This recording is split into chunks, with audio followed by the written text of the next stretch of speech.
And we're back again with the True North Vision podcast. It's awesome. I got my great friend Doug Hunt here. Welcome to the show. It's about time. I've asked you, 5-6 times to come on. And yeah, it's past due. Yeah, Thank you for having me. You finally finally found some time and blocked it in there. I know your son just graduated from Yes. high school, so that kind of put a little damper on it. Parents who have seniors that are about to graduate are a little busy. It's not like a regular school year. Yeah, I understand. But you're here now. That's the important part. And I know a lot of people are like, Doug Hunt, I've heard the name. I've seen him around. Yeah. But those that haven't, let's hear about Doug Hunt. We all want to know. Oh, my gosh. You know, when you get to be 55 years old, that intro story gets too dang long, Jimmy. That's all right. You know? Go for it. So, actually grew up in the area. Was born in Joplin, went to Neosho schools. Kindergarten and first grade, we moved away for a couple years. More on that later. Yeah. And then went through school in Neosho, graduated in 1983. Back in the day. It's been a while back. Yeah, back in the day. I was walking then. I was 5. Shut up. You know, just put it out there. Baby. That's all. Dated you. That's all. Baby. But no, it was a great school. Loved growing up. Grew up out in the country, literally about 4 miles away from where we sit right now. That's what you're saying. Yeah, chickens, hogs, all that out in the country. It's awesome having chickens. You know, I've got my chickens. I love my chickens. I talk about my chickens I all know. the time. You got to meet Cluck Norris today. Yeah. And the Sharons, and the white Sharons, and Well, their babies. Jimmy, we were so country that we didn't name our chickens. No, they were just dinner. Yeah, well, which is fine too. Like I couldn't bring myself to do that with those chickens out there. I'm like, I'll Right. eat their eggs. I'll yell at them when they're cock-a-doodle-dooing at Right. 3:30 in the morning. Uh-huh. But other than that, you know, I want them to live. Yeah, absolutely. Definitely. So more on Doug. Well, in 6th grade, I was joined 4-H down here in Newton County, and in the summertime, they have a program where the kids can choose whether they want to go to the 4-H farm, or back then they had like career exploration. Well, everybody went to the farm. I didn't want to do that because it's like I do that crap every day. Yeah. You know, I mean, go chase hogs that get out of the pen at 3 a.m. Ugh, gross. So the other option was go to the University of Missouri for a week and go through the television program. I'm like, yes, and air conditioning. Yeah. Little difference. So we went up there, and granted it was a long time ago, but still yet, it just ignited in me a passion for marketing, TV, that kind of thing. And on the bus ride home, I looked at everybody on the bus and I said, I will be a newscast television director. And they all looked at me like I was crazy. I'm like, what's that? Yeah. So that was 6th grade. And then by the time I graduated from high school, that fall, I got a job at KSN TV in Joplin running the camera. And within 6 months, I was directing the noon newscast. Wow. Just like that, and that's something that you and I will definitely dive into more later. Yeah. But even having that vision in 6th grade, next thing you know, boom, you're making it happen. Yeah. You execute it, you do it. I think people just kind of know, when they have that passion, when they Right. really figure out what it is. And you happen to find out really young, but it's taken you so many other places from there. Yeah.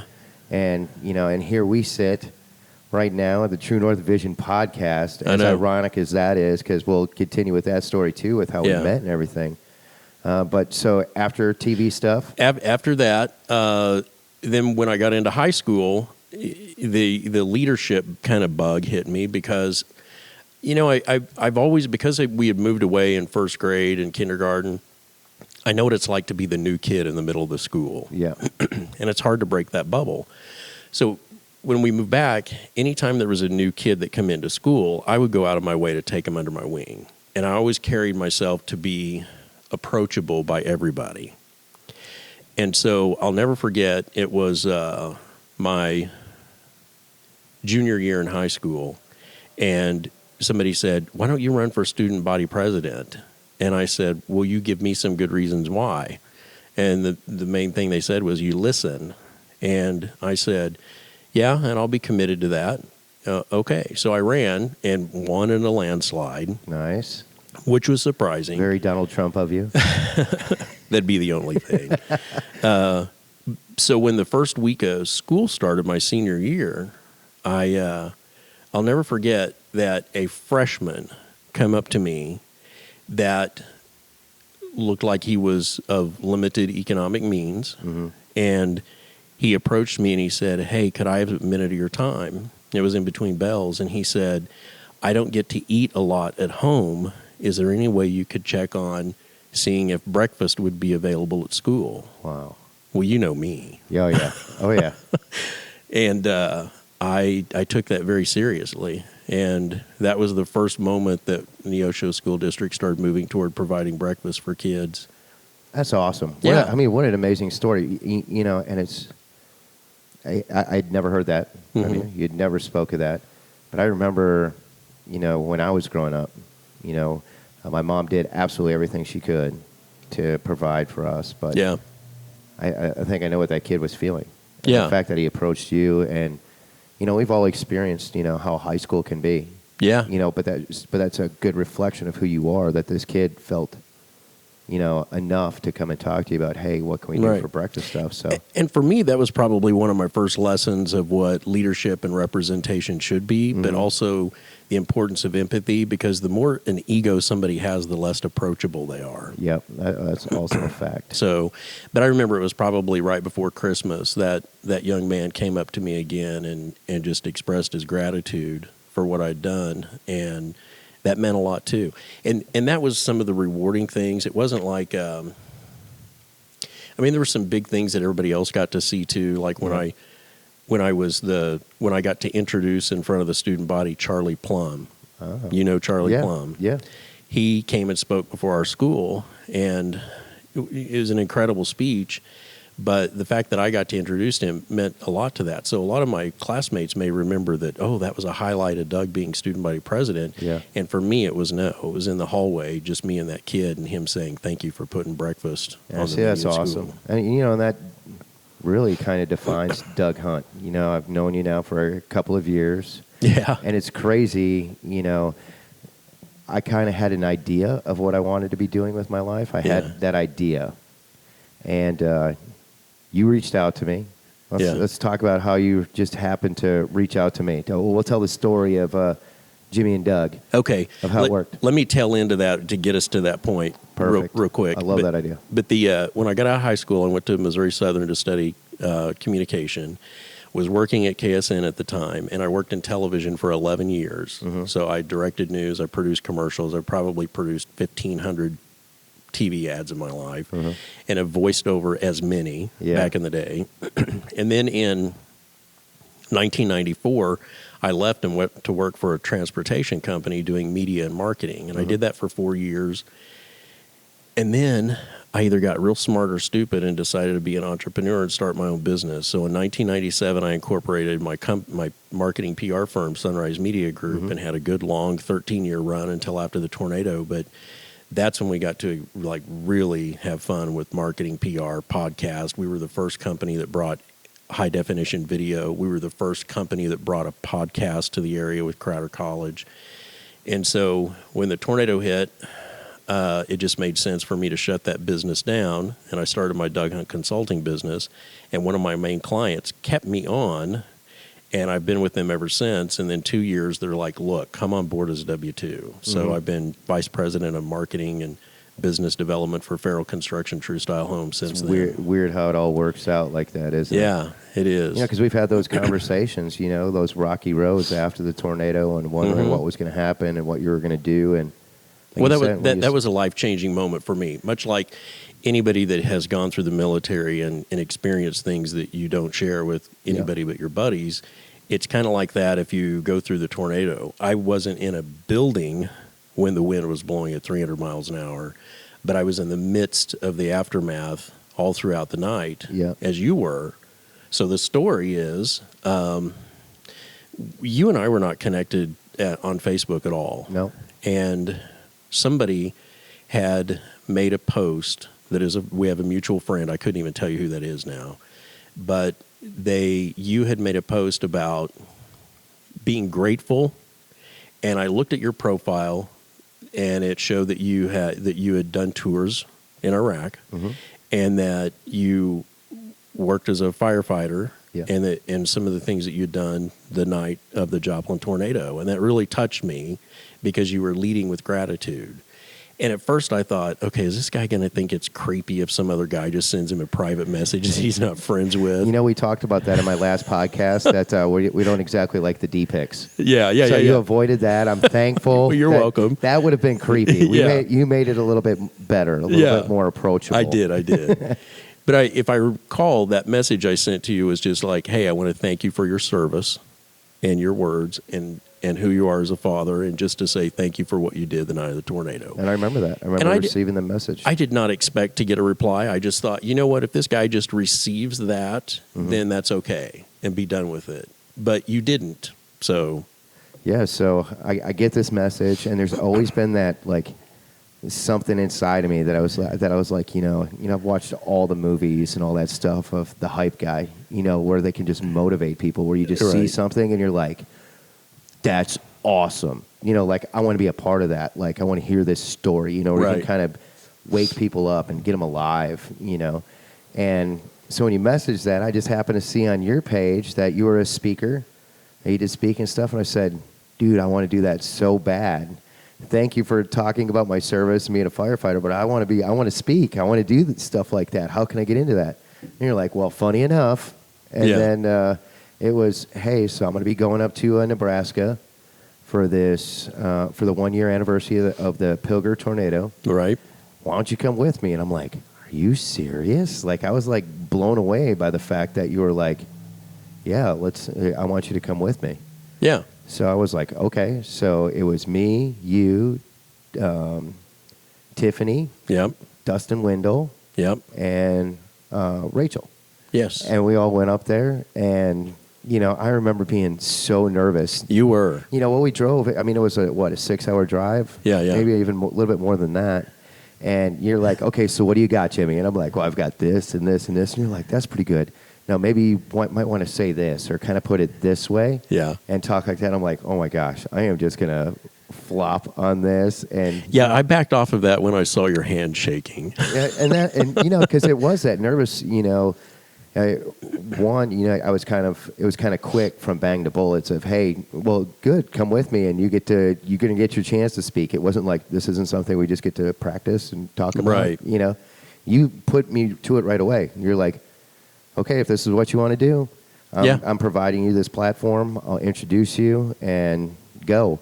You know, and that comes back to inspiring people one-on-one. And, you know, even though I was big in speech and debate in high school and got double Ruby status and 1 point away from going to nationals, the experience of speech and debate is what really rooted that. So shout out to Nancy Todd and Dodd Jordan back in the day at Neo Show. There you go.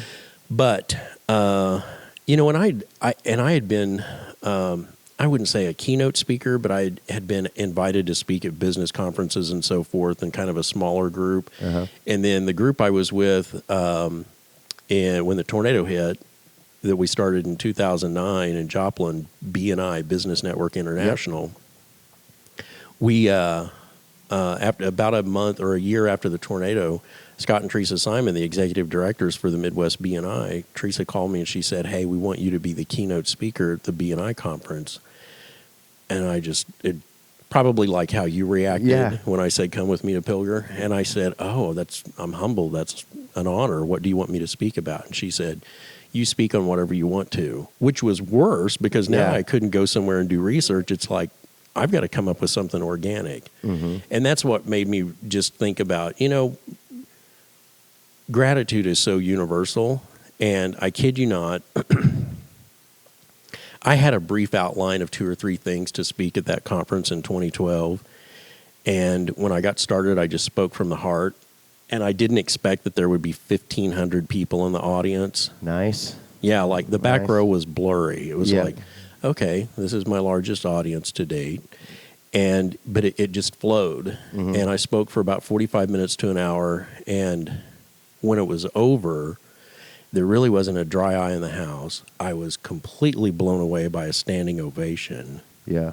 And there were 25 people lined up wanting to speak to me one-on-one afterwards. That's awesome. When you're making an impact, like an instant impact like that, I mean, that's such a good feeling. And I've had the opportunity to like feel that now as well.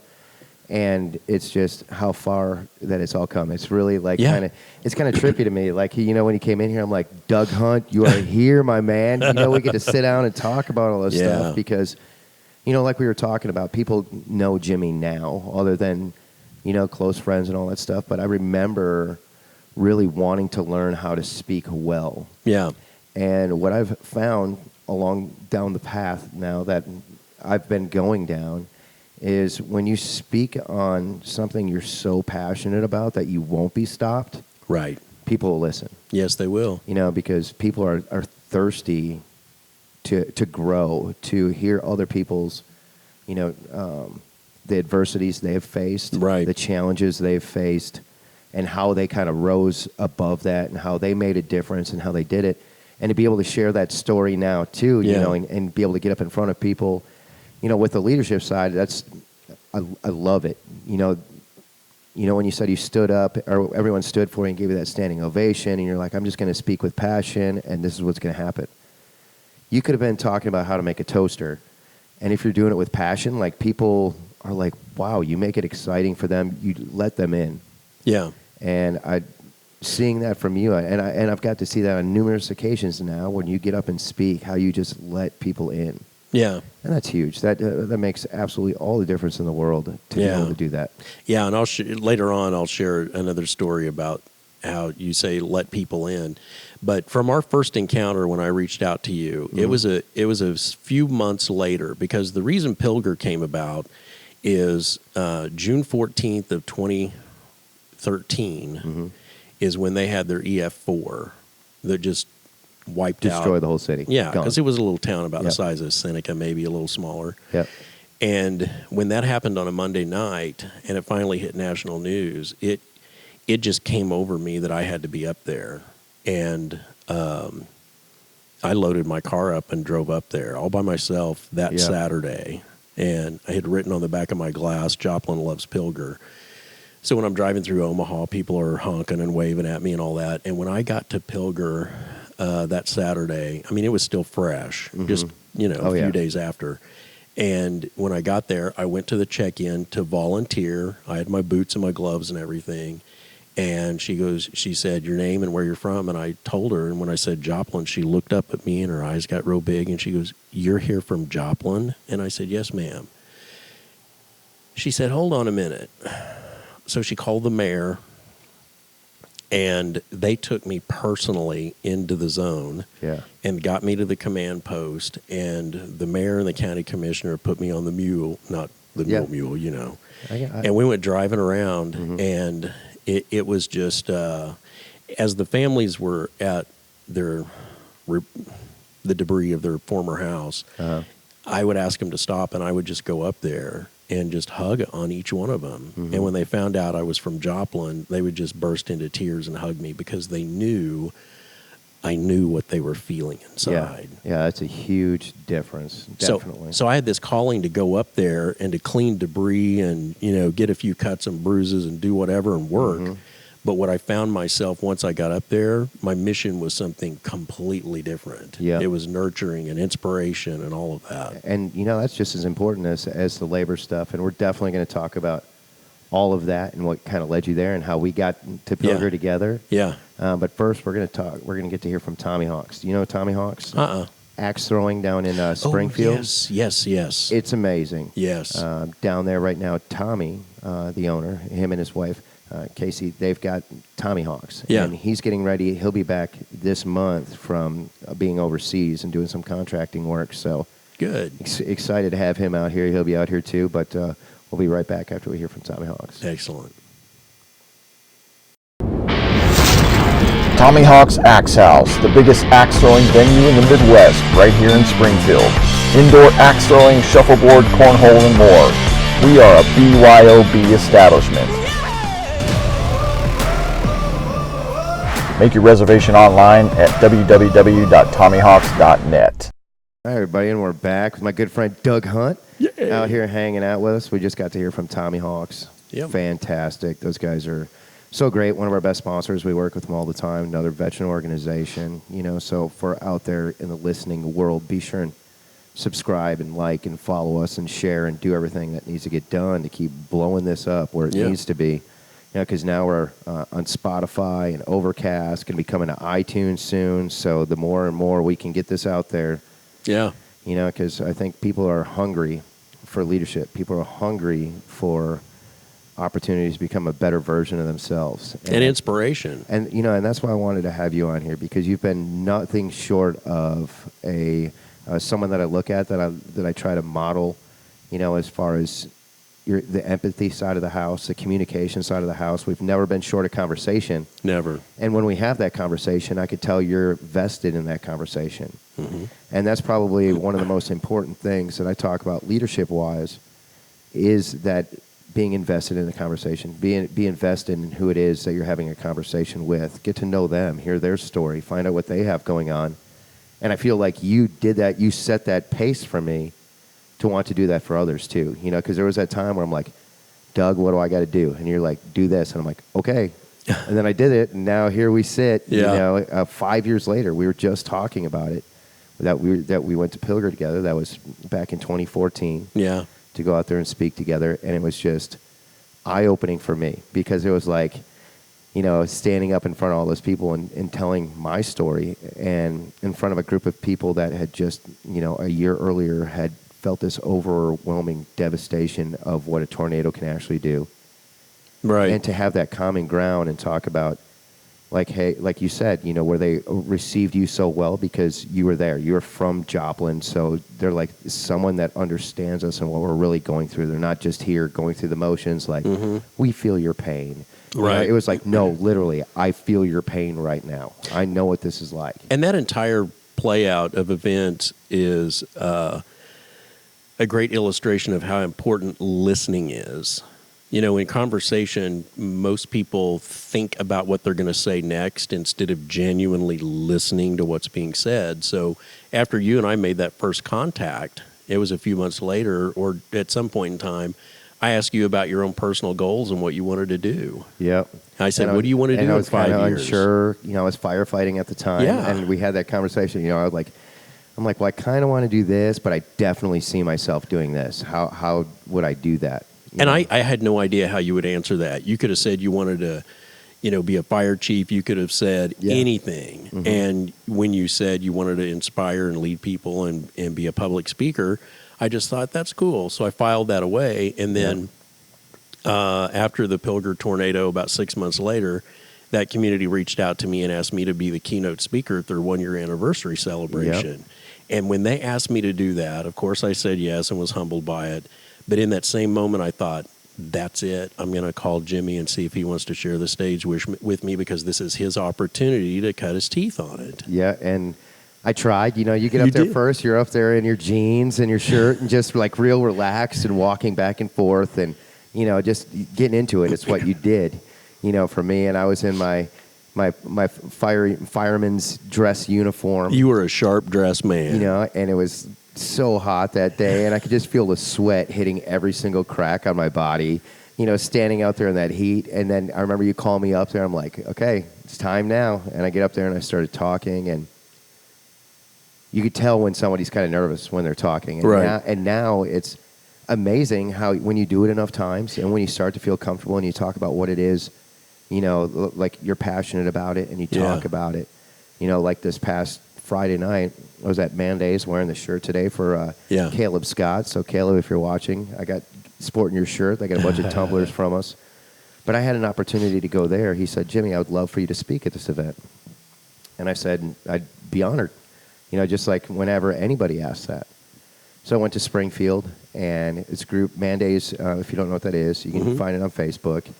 And it's a group of guys that get together, and they talk about different things, stuff that are troubling other men. Right. How can we be a better version of ourselves, And Caleb is very good at talking about being the example, not just saying what it should but absolutely it should look like, but actually doing it. Yeah.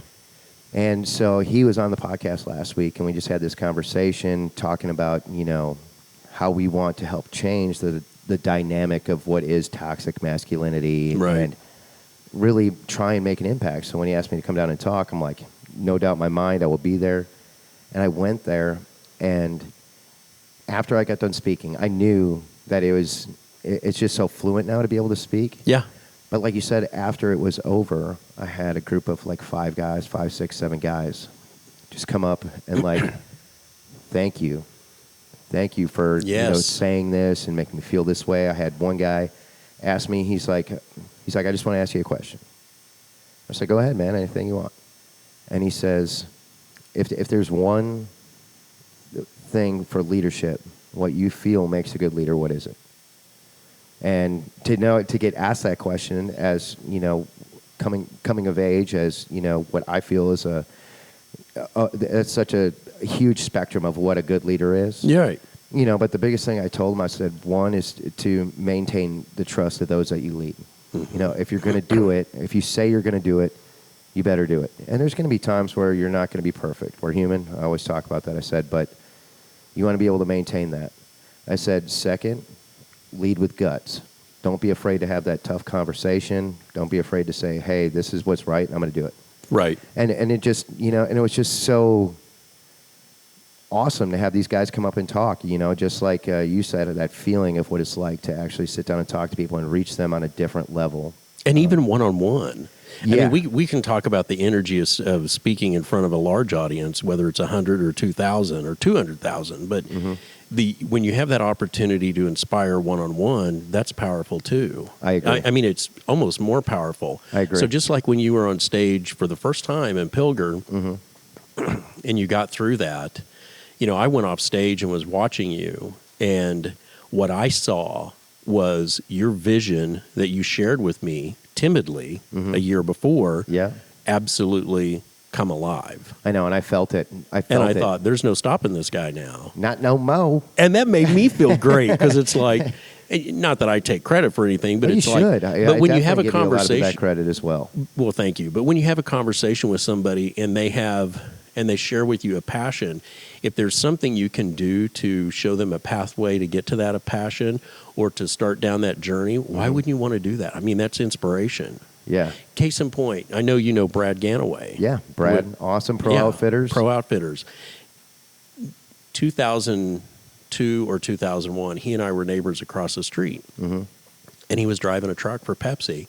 And it was one summer night, and I'd gotten done mowing and weed eating, and he come home late, and we waved at each other. So 2 guys standing out in my driveway, and we're talking, and I asked him the question. I said, what's your passion? Where do you want to be in 5 years? He could have said, hey, I want to have 10 trucks underneath me. He could have said whatever, and I would still encourage him. And he said, I want to be a professional hunting guide.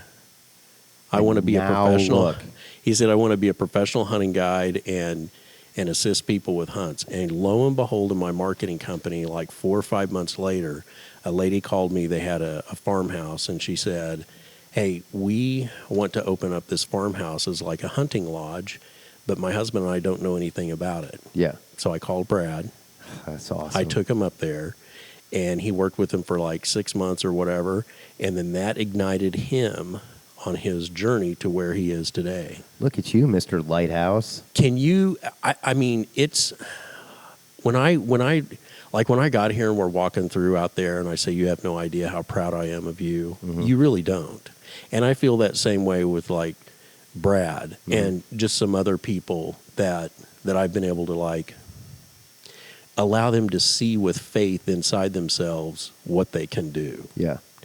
And that's where that inspiration comes from. And it doesn't matter what it is.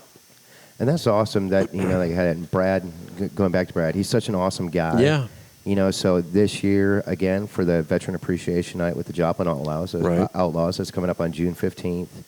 Like I said, it's Veteran Appreciation Night. And this is the second year in a row that Brad has donated a two-person, 2-day, all-inclusive duck hunt that's going to be raffled off. I mean, and Brad's a guy that's centered in gratitude. Yes. And that's why he has a heart of gold. And it's amazing. And then he's got Mel Reese that works for him. Yes. And Mel, she's just a fantastic human, she too. is. She's another one. She's just lighthearted. You could tell she works so hard. Like, I can't tell you how many times I've seen her where she's just, you could see the frustration, but she just gets through it, and she does it with a smile on her face. And it's passion. 100%. She's so good at what she does. Yes. With being able to talk to people and all that stuff. So Brad, again, making those right choices. And so I'm definitely thankful that, Pro Outfitters is coming along again. Good. Because Veteran Appreciation Night, that's a big deal. It's the third Yeah. year that we're putting it on. Joplin Outlaws are coming out here to do some leadership training, Good. which is awesome. And then I'm a host parent for the Joplin Outlaws this year. Good for you. And my player is actually coming in tonight. He should be pulling in the parking lot any minute now. He doesn't know what he's getting into yet. Make sure you're a good influence. Oh, yeah. Well, so the conversation I had with him, I said, what position do you play? I sent him a message, and he's like, I play right field. I'm like, oh, you got a cannon then, huh? I'm like, don't embarrass me. I'm like, I will be Pete Rose's dad times 10. And he's like, I'll try not to, and that might even be a little bit ahead of his time to say Pete Rose's dad. He had to be like, okay, I know Pete Rose, but what does his dad have to do with it? Welcome to the world of getting older. You can't reference things like you used to when you were I younger. go to these games, and they're like, hey, what's up, old man? I'm like, dude, I'll get out there, and I will beat you. I'm like, you guys have to come out and hang out with us next weekend. Yeah. And talking about that is, like when you talk about the whole passion thing. Mm-hmm. So anybody that comes out here and they come and hang out with us, and when I say us, I say myself and the other veterans that work here, we come from this place of passion. And I think that's one thing veterans, why we're so passionate about what we do is veterans have a hard time channeling and figuring out what their passion is again. Yeah. There's a lot of them that know they still have that passion, and that's why Right. you see so many veterans go and become entrepreneurs. All right. Is because they're like, okay, I've got to put my eggs in this. And there's other ones that are still like, I'm not quite sure. So they come out, and they come and hang out here, and then they're like, hey, can I bring another one of my buddies out here? Yeah. I'm like, yeah, bring him out. Yeah. So it just kind of, it's that snowball effect. And coming from a place of gratitude, which is the biggest reason why I wanted you to be on today, because I really want you, that it's so powerful. There's so much impact in your gratitude conversation that I wanted to share that with people that listen to my podcast, whether it's on Spotify or YouTube or soon to be iTunes, Overcast, whatever the case may be. I want them to hear Doug Hunt and his story about gratitude. Yeah. So I want to hear it. Yeah. Go. Oh, wow.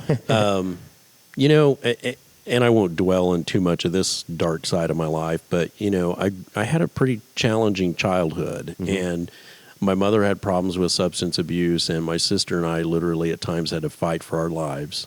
And we dealt with things that normally people don't overcome without being scarred so deeply it changes their personalities. And my sister and I were there for each other. And of all that adversity that we went through, be it a blessing or curse, I was 7 years old and my sister was 11, and Mom died in a car wreck. And that it was interesting because there was part of me that was thankful because the craziness of her being on drugs and alcohol suddenly stopped, and all the pain that little kids have to deal with. But at the same time, it was like, hey, I lost my mom.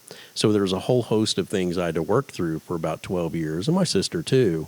But through that, when you're facing threatening situations as a child and you really feel like you could die, that has an impact on you, as it does, I'm sure, somebody in any situation in that when they're serving their country, when you find yourself in a moment where I'm close to death.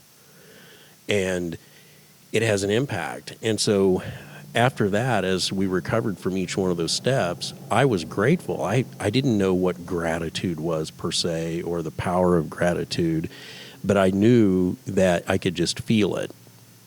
And so that has always covered and carried me through in life and all of my adversity. So even though growing up with limited means out in the country, I mean, we were pretty limited on finances. I remember a time until before we started trading beef for swine or swine for beef with our neighbors, our protein was squirrel. We would go out and go hunt squirrel, and we grew everything. So, and that's one of the reasons why I picked speech and debate, because my dad didn't have to buy a uniform, and I could catch a ride with the country kids going down to the tournaments and so forth.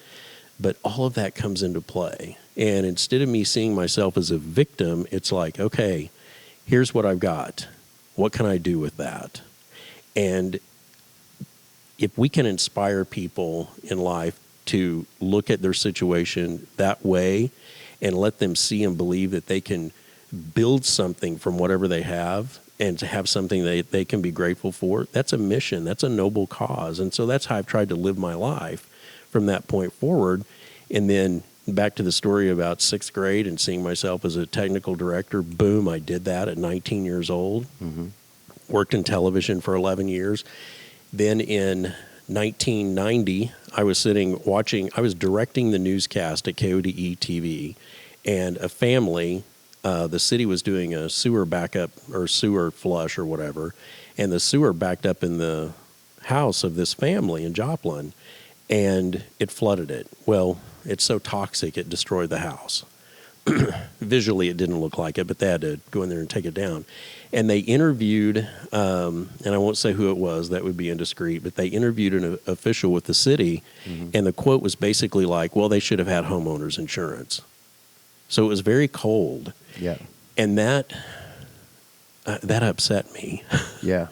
And I thought, you know what, we pay taxes, you represent us, at least show a little empathy, you know? Mm-hmm. And that triggered me to run for city council. I was 25 years old. Everybody thought I was absolutely crazy insane, and I didn't expect to win. I just thought, hey, if I file for office, people are going to ask me why I'm filing, and I'm going to call that person out. Mm-hmm. And I did.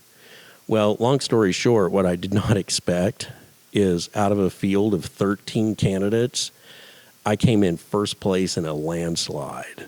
That's crazy. I went over to Carthage that night, election night, as a 25-year-old young man. I had to put on the only suit and tie I had, and went to the courthouse out of respect to shake the hands of the other candidates that might happen to be there, you know, watching the ballots come in so that I could thank them and all that.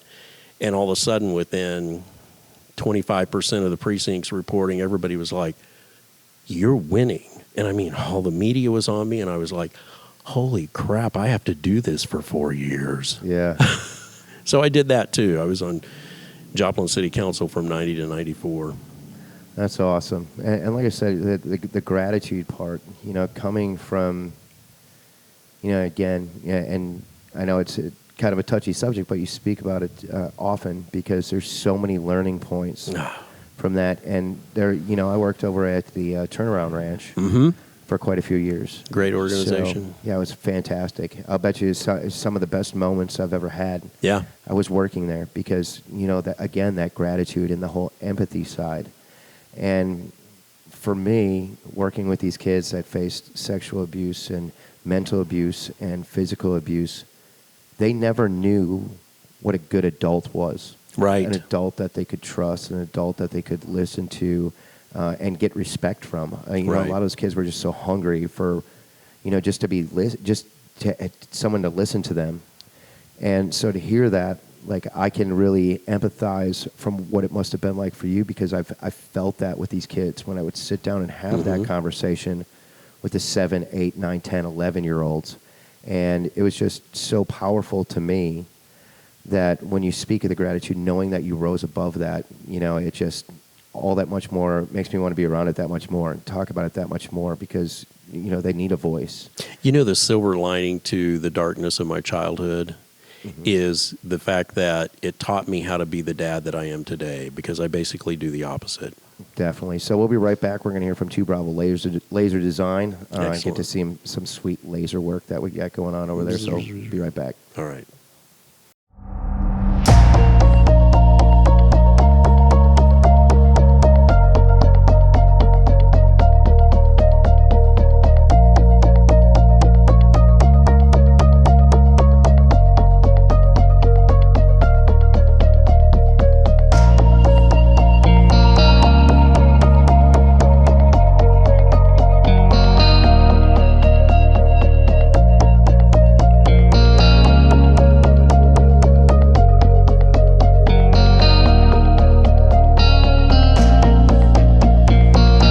Everybody, we're back. True North Vision with Doug Hunt. Man, it's so good having you out here, where we can actually get a chance to sit down and talk about, you know, what's influenced you, and then in turn influenced a lot of other people. One being on the other side of the table of you right now, and where the journey, where it's come. Because I was a firefighter, Yeah. When we first started talking and all this stuff, and now, out here at the True North compound, we've got 4 businesses and a nonprofit, and it's just not stopping. It just keeps going. And so it makes me feel so good to have this conversation with you, because like you said, you're like, Jimmy, you don't have any idea how proud I am. Yeah. But it's that gratitude. Like you said, going back to the gratitude and what we were talking about. And before we got to hear from 2 Bravo, we were talking about when I worked at the Turnaround Ranch. I was doing that. I was firefighting at the time, too, and working over at the Turnaround Ranch. And to kind of dive back into where you come from and how, it really impacted me when I was at the Turnaround Ranch. So at the Turnaround Ranch, it's kids that go there, and like I said, was saying before, that have faced life struggles, like stuff grown adults have never experienced what half of these kids experience on a daily basis. It's hell. And unfortunately, a lot of people would come to work there, and then a couple of weeks later, they're gone. No call, no show. And these kids got so used to it. They're so numb. They were so just numb to adults. They didn't believe them. There was no trust there. There was none of that stuff. Right. So I made it a point when I was working there that these kids, one, they're like, okay, if Mr. Jimmy's talking, we better listen. Right. Because I'm that no-nonsense knife hand, this is what's about to happen, without having to be abrasive, without having to yell. The whole time I was there, I never yelled. There were some adults that would come in, and I'm like, this is what these kids are here for, to get away from stuff like this abrasive personality, this talking above these kids, and they can, and people just couldn't understand that. So for me, I would get down to their level. I'd say, okay, we can talk. We already know, we've already established that if I wanted to make you touch every corner of this room, I could. No matter how big and bad and tough you want to be, Mr. Jimmy can completely hold his own. Right. So let's just take that off the table. Let's just talk as 2 humans. Let's just talk as I'm really going to listen to you. And like you said, when people feel like they're really being listened to, you're going to get a much better response. So because you're genuine. So I would sit down with these kids, and we would talk, and just talk, and the stories that they would tell me, and they would start to open up. And there was a couple of girls that were in there that were just really mentally damaged. Right. That had such a distrust for people and for men in particular. And for me, it was, I want you to know you're safe with me. I would do anything to protect you. Right. And you're not going to cross a line. And I had a couple of them say that I was the first man they ever felt safe around, that they trusted. And I took that very seriously. I took that very personally. Yeah. And so when I saw people coming and going, or I saw people, kind of getting out of line with these kids because they felt they had to, because I'm guessing that's what they were taught. Yeah. Coming up. So the point came, just evolution. People move on. They do their thing. Yeah. And I knew that was going to be a tough conversation that had to happen with these kids. And most of the time when people left, they were like, peace, see you later. Yeah. Of course, you're out. So when I there was 12 of them, sat them down, and I said, look, you guys are going to be okay. Even without me, you're going to be okay. I'll always be here. When you guys get to a certain age, you can always find me. Yeah. You go through your healing stuff, and if you ever need anything all through life, reach out to me. And so I told these kids, I said, hey, I've got to leave. And for a group of 12 kids that were just combat hard, these kids had 0 Fs to give. Right. And so when I told them that I was leaving, to watch 12 of the toughest kids I ever met bawl. Yeah. Just start crying like the world is ending. What are we supposed to do now? That'll impact you. Yeah. And that's stuck with me, and now that was, 5-6 years ago now. Yeah. So these kids have come into age, turning 18, and they've reached out to me on Facebook, and they still call me Mr. Jimmy. And they're like, Mr. Jimmy, I don't even think you understand how much you are needed at that point in my life. Right. And if we always have opportunities to be that person that's needed at that time in life. And the success of an inspirational speaker in any moment is not the size of the audience, it's who you touch and reach. Yeah. So think about that moment. The impact that you had on those 12, you may never, ever get to see how powerful that will be as they go through their lives. Yeah, you know, and I think about them a lot. I think about them all the time.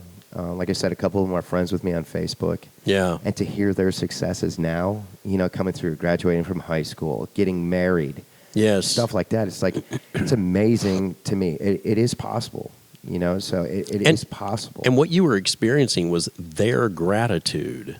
Even though they may not say, hey, thank you for coming, this means a lot, you still felt that. Mm-hmm. You know, some gratitude can be shared and experienced without somebody saying that's gratitude. It's an energy.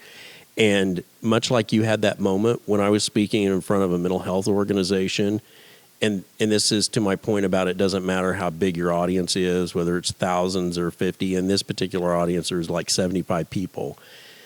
But I went into detail about my childhood with my mom and all the living hell we went through and near-death experiences with her substance abuse. And when that was over, there were about 10 people that came up and wanted to speak to me. And everybody in the audience was either recovering, but a majority of them were family members that had somebody that was a substance abuser. And this woman come up to me, and she was about fifth in line. And when she got to me, she locked up. She couldn't speak. Her chin started quivering. Her eyes welled up, and I just held her. And I said, just take your time.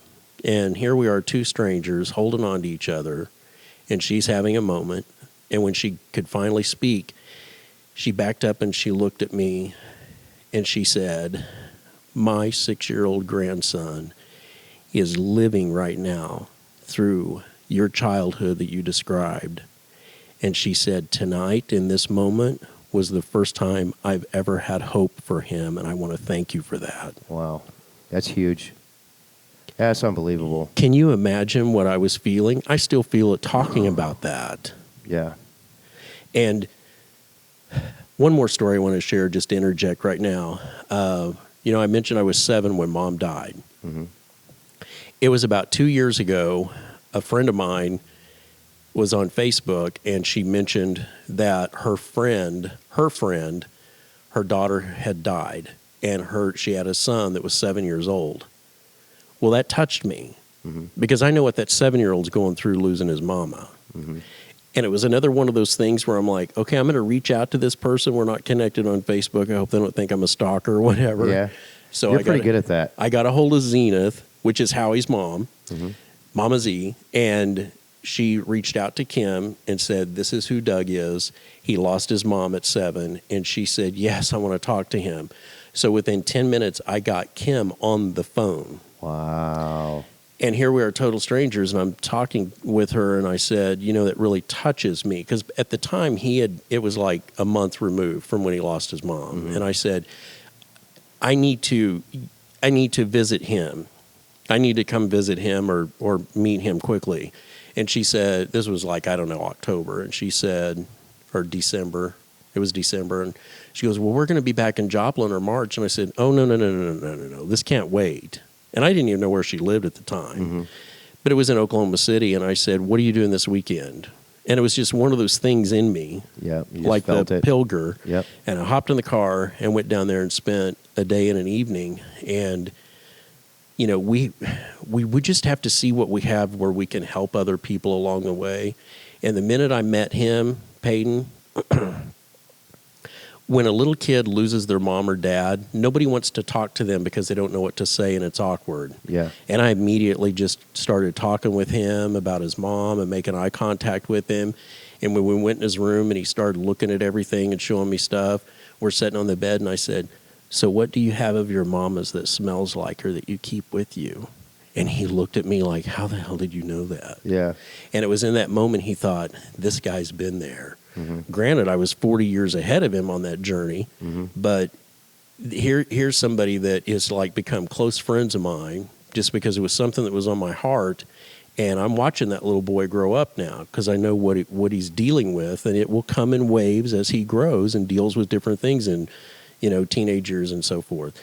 But it all goes back to inspiring people. Yeah. Not only to pursue their passion, but to overcome and heal from something that has damaged them tremendously. It's a hurting world. Oh yeah. If there's one thing that is definitely true, it is a hurting world right now. So being able to offer the platform like this podcast where people can listen in, and that's why I wanted you on so bad to have this conversation, because there's people out there that are struggling with so many different things right now. Yeah. And if I can utilize this podcast as a platform where someone can listen and be like, that Doug Hunt guy, he gets it. He understands that. I want to be able to, utilize this where people are like, okay, I'm going through this. Doug Hunt is a name that I can reach out to. Yeah. It's good knowing that I guarantee you, knowing you, that anybody could reach out to you at any time. Yeah. And be like, so Doug, can you talk for this, or can you help us with this, or how did you face this? And that's the beauty of gratitude. It is. And when that circle does come, when it does come full circle, it's that ability to be able to continue to give back. And for those individuals, if they do want to do that, my Facebook page that they can reach me through Messenger is Doug Hunt Consulting.